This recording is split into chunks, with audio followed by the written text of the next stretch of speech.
Et voilà, nous sommes de retour en studio avec l'édito de Rodrigue Azinové qui est déjà en studio. Rodrigue, bonjour. Bonjour René Soblot. Les syndicats béninois reviennent au devant de la scène depuis la marche manquée de la semaine dernière et vous dites que c'est le pouvoir qui redonne vie à ces syndicats. Oui, sans le vouloir, le pouvoir en place est en train de redonner vie aux syndicats béninois, eux qui ont perdu de leur superbe depuis quelques années, depuis octobre 2018. Pourquoi depuis 2018? Parce que c'est en cette année-là qu'a été votée la loi 2018-34, modifiant et complétant la loi 2001-09 de juin 2002 portant exercice du droit en République du Bénin. Cette loi a réduit à 10 jours le nombre de jours de grève dans les différents secteurs d'activité visés. Vous n'êtes pas sans savoir que l'arme utilisée pendant des lustres par les différentes centrales syndicales dans notre pays, par les syndicats de base aussi, eh bien cette arme, c'était la grève pour faire plier ou non les pouvoirs en place sur des revendications que les centrales estimaient légitimes. Mais depuis que cette loi est votée, on n'a plus de nouvelles de nos syndicats. Ils ont été réduits à leur plus simple expression et d'ailleurs, nous avons eu l'occasion de leur poser la question à plusieurs reprises et l'argument qu'ils ont avancé, c'était qu'ils ont changé de forme de lutte. Mais dans les faits, c'est qu'ils n'ont pas su trouver la parade pour faire face au rouleau compresseur qu'ils ont en face d'eux.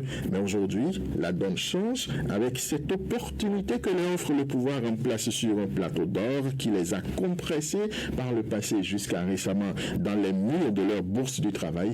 Eh bien, cette fois-ci, les syndicats veulent se requinquer et renaître de leurs cendres. Alors, Rodrigue, comment, selon vous, le pouvoir a relancé les syndicats? Oui, le pouvoir leur a donné l'occasion de rappeler aux Béninois qu'il y a encore des syndicats dans ce pays en commettant deux erreurs à mon avis.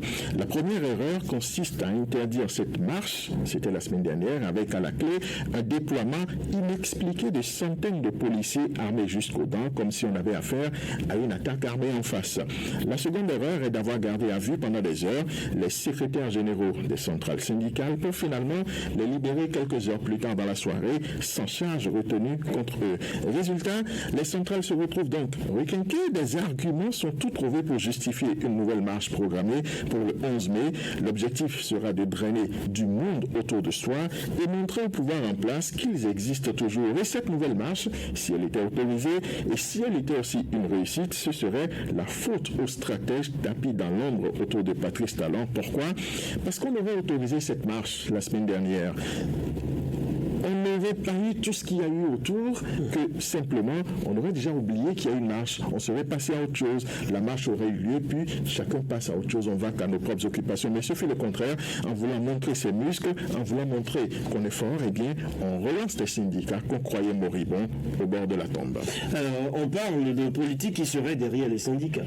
En fait, la situation actuelle du pays fait que la méfiance, la suspicion sont les choses les mieux partagées dans la sphère politique, mais aussi dans la société béninoise. Pour le pouvoir en place, je pense que selon ces têtes pensantes, une telle initiative des syndicats, alors que nous traversons la crise du code électoral, la tension entre le chef de l'État et ses proches, la montée spectaculaire du Parti Les Démocrates, bref, ces têtes pensantes voient, j'imagine, des mains politiques derrière cette initiative des syndicats de marché. On se rappelle qu'entre 2014 et 2016, avant l'avènement de Patrice Talon, le pays avait connu des soubresauts de la sorte, des soubresauts pareils, avec des marches, des grèves, des initiatives comme le Mercredi Rouge. Aujourd'hui, à 2 ans de la fin de son mandat, les mêmes schémas se reproduisent. On parle de jeudi en noir, on parle de marche des syndicats. La seule chose qu'on ne brandit pas, ce sont les grèves, parce qu'on sait que c'est un peu contraignant aujourd'hui avec la peur dans la société, notamment au niveau des fonctionnaires, d'aller en grève. Eh bien, la crête est donc perceptible cette fois-ci du côté du pouvoir et l'idée que les mêmes causes pouvant produire les mêmes effets poussent le pouvoir en place à anticiper et tuer dans l'œuf ses velléités tendant à mettre à mal son bilan. Maintenant, la question de savoir si réellement des mains politiques sont derrière cette initiative, je ne saurais le dire, je n'en sais absolument rien, même si il y a 10 ans, on ne le savait pas, on l'a su quelques années plus tard, peut-être on le saura après s'il y a des politiques derrière ce qui s'organise. Mais pour l'heure, les syndicats ont semblé retrouver de la verve, ils sont plus que décidés à en découdre avec le pouvoir, meeting avec une marche de la place de l'Étoile Rouge aujourd'hui, marchent le 11 mai prochain. Je ne sais pas s'ils auront des dreadlocks comme Bob Marley, parce que le 11 mai, on sait qu'on parle plus de Bob Marley.